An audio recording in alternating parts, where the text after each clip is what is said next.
अपशिंगे ग्रामपंचायतीत मोठा राजकीय भूकंप, उपसरपंचावरील अविश्वास ठराव तब्बल 9 विरुद्ध 1 मताने मंजूर आणि या संपूर्ण घडामोडीमागे चर्चेत राहिली सदस्यांची रिसॉर्ट पॉलिटिक्स. नेमकं काय घडलं पाहूया हा विशेष रिपोर्ट. कोरेगाव तालुक्यातील अपशिंगे ग्रामपंचायतीत मोठी राजकीय घडामोड घडली आहे. उपसरपंच विलास तानाजी बुधावले यांच्यावरील अविश्वास ठराव तब्बल 9 विरुद्ध 1 अशा मताने मंजूर झाला असून या निमित्ताने सत्ताधारी आणि विरोधक एकत्र आल्याने ग्रामपंचायतीच्या राजकारणात नव्या समीकरणाची चर्चा रंगली आहे. अपशिंगे ग्रामपंचायत कार्यालयात तहसीलदार डॉक्टर संगमेश कोडे यांच्या अध्यक्षतेखाली विशेष सभा पार पडली. ग्रामपंचायत अधिकारी पोपट पोळ यांच्या उपस्थितीत झालेल्या या सभेत उपसरपंचाविरोधातील अविश्वास ठरावावर मतदान घेण्यात आले. चर्चेदरम्यान उपसरपंच विलास बुधावले आणि लोकनियुक्त सरपंच प्रवीण भोसले यांच्यासह सदस्यांमध्ये आरोप प्रत्यारोपांच्या फैरी झाल्या. उपसरपंचांनी विकास कामामध्ये अडथळे निर्माण केले, सदस्यांशी समन्वय ठेवला नाही, तसेच ग्रामपंचायतीच्या सभेतील निर्णयांना न जुमानता मनमानी कारभार केल्याचा आरोप सदस्यांनी केला.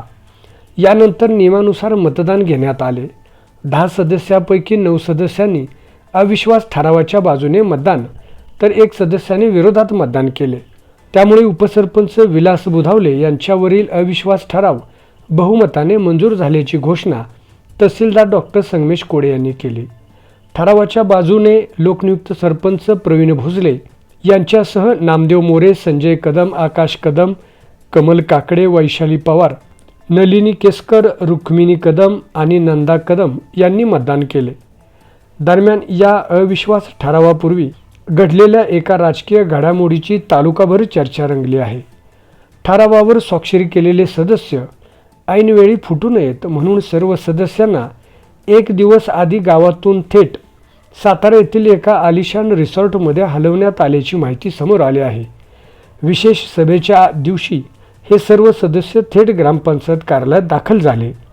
अखेरीस अविश्वास ठराव मंजूर झाल्याने ही रणनीती यशस्वी ठरल्याची चर्चा अपशिंगेसह परिसरात रंगली आहे. आता उपसरपंच पद रिक्त झाले असून नियमानुसार लवकरच नव्या उपसरपंचांची निवड होणार आहे. मात्र या अविश्वास ठरावानंतर अपशिंगे ग्रामपंचायतीत राजकीय समीकरणे पूर्णपणे बदलण्याची चिन्हे दिसत आहेत.